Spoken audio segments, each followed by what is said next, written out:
I am racing the daylight, but it is Australian summer and it's 8:15 at night. Not that you could tell.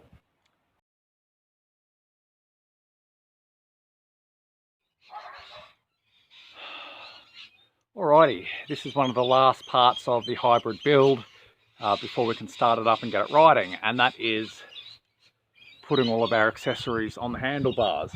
Now, of course, one of the first things to do is remove the leather plush handle grips. Now, that's one of the plans I have, because what I'd like to try and do is modify one of the stock throttles to take these plush leather handlebars. And if I can do that, then I'll move the thumb throttle over to the left here. Oop, here we are. And then it's just a matter of running the clutch and throttle cables around, and we should be good to go. All right, we're slowly but surely getting there with this build. So on the other side here, now I'll just switch the camera around. I haven't tightened everything up yet, but we've got the clutch cable in, electric throttle, and the bell.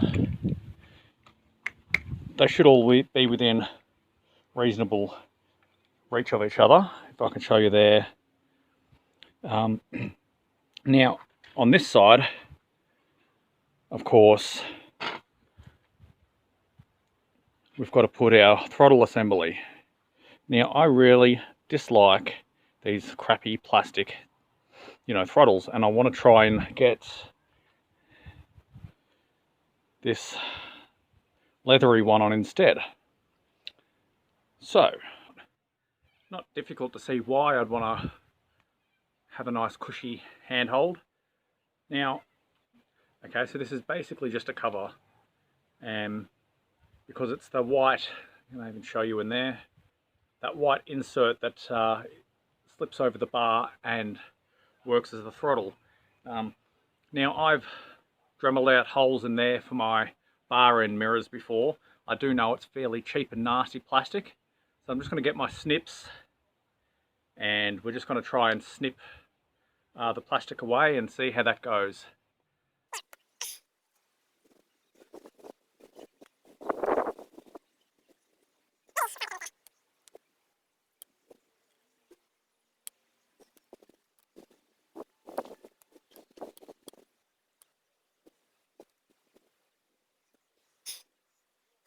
I do have a Dremel, and it would probably be easier to just Dremel this off. That involves dragging the extension cord out, and I just can't be bothered, to be honest. I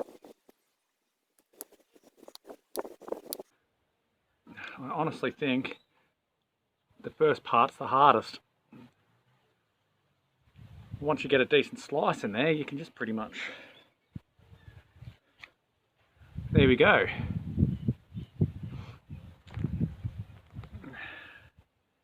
Now, one thing to note is that you do have to leave, that gap to fit the throttle assembly, the kill switch in.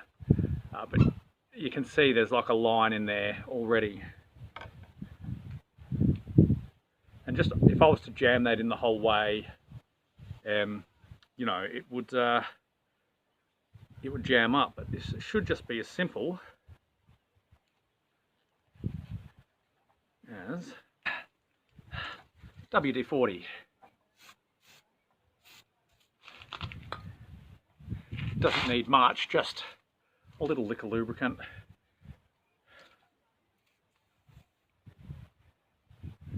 I don't expect that's going to do any damage.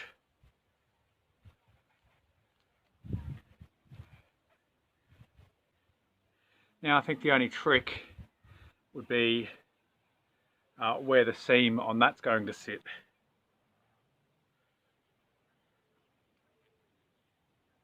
Now, there is a bit of a squish at the end there, but that's not such a bad thing. So yeah, that easy to modify the throttle and put on a grip of your choice. So I'm going to go ahead now and pull the kill switch assembly off one of the other bikes and we'll get to mounting it on the handlebars. Alright, so we have one loosely fitted assembly. Now there's still a little bit of play in there, so what I'm going to do, I'm just going to go ahead and tighten this right down.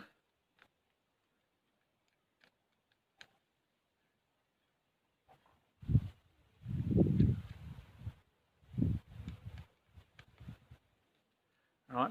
Incidentally, I had a good instinct about where that seam was sitting, because, try and do this backwards for you, the seam is running right down the bottom there, which is sort of perfect. It's not in the grip. You get a bit of a blister line if it sits, you know, along the webbing of your thumb, for instance. So, now what I can do is I've just smooshed it down so it fits nice and snug.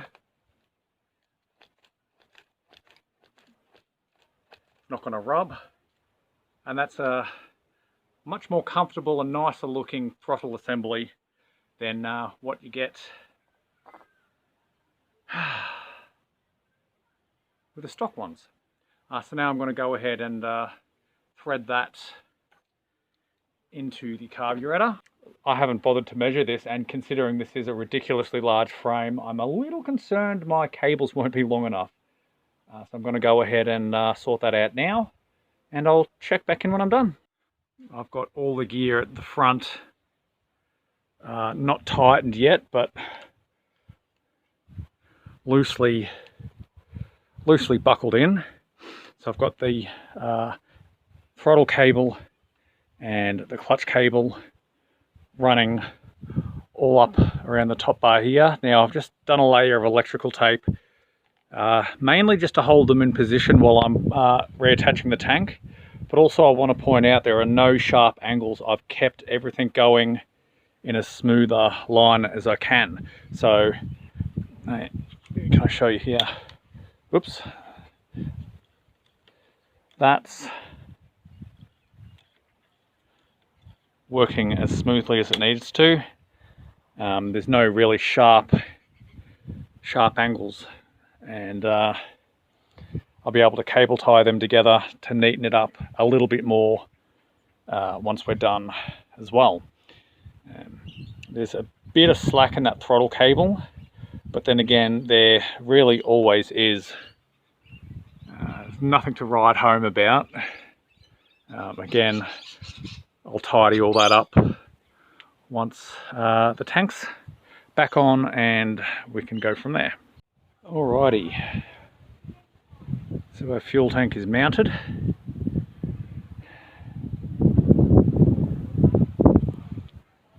Still a bit grimy, but we can clean that up later. But the important thing is that there's no cable ties holding this together. Now it is sitting up a little bit because we do have all those cables under there, but that is why I cut these custom length studs to give myself plenty of room. So,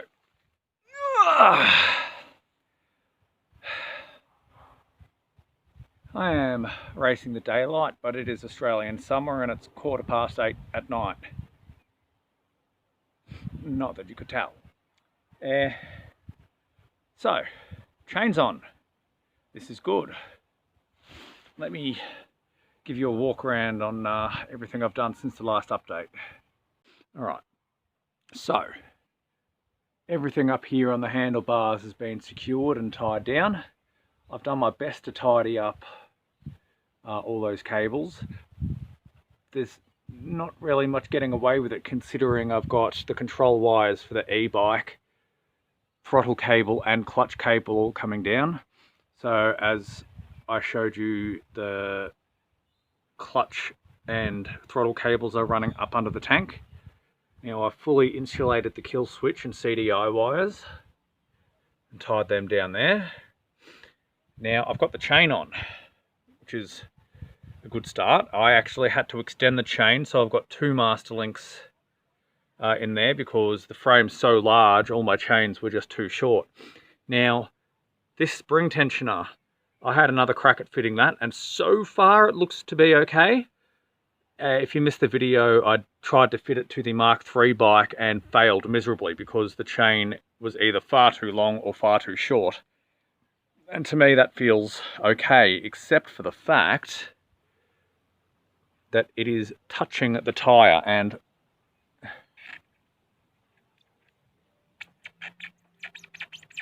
that's no good.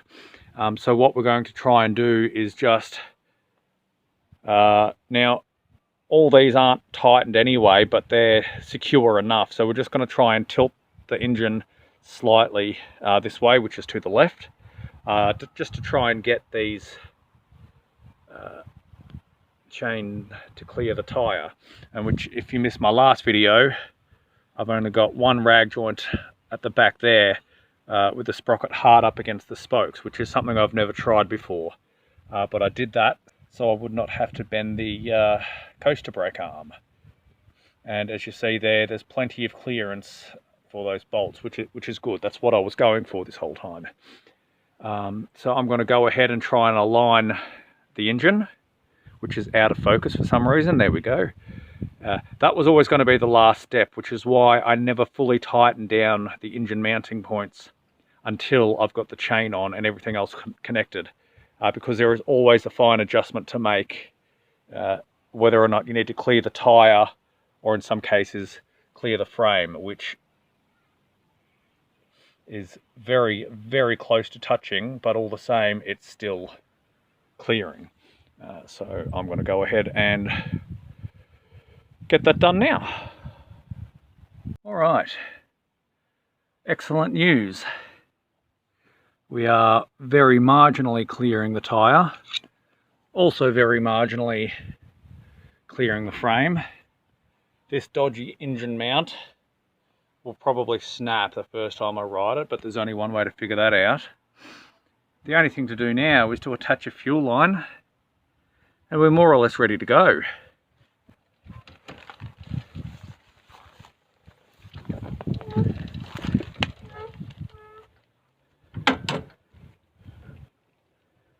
Alright, now granted all I did was roll it backwards and forwards. I did hear a little bit of squeaking on the tyre. That's just something we're going to have to keep an eye out on, make sure it doesn't wear away too much. So I just need to go ahead and check the tension on the wheel there. Stick our fuel filter and fuel line on. Put a little bit of fuel in and off we go. Okay, it's about 8:30 at night now. And as far as I can tell, the Mk5 hybrid build is finished. Now, I've been out here for about 5 hours today knocking this all together. This has all been done in the same day as the video I did the sprocket in.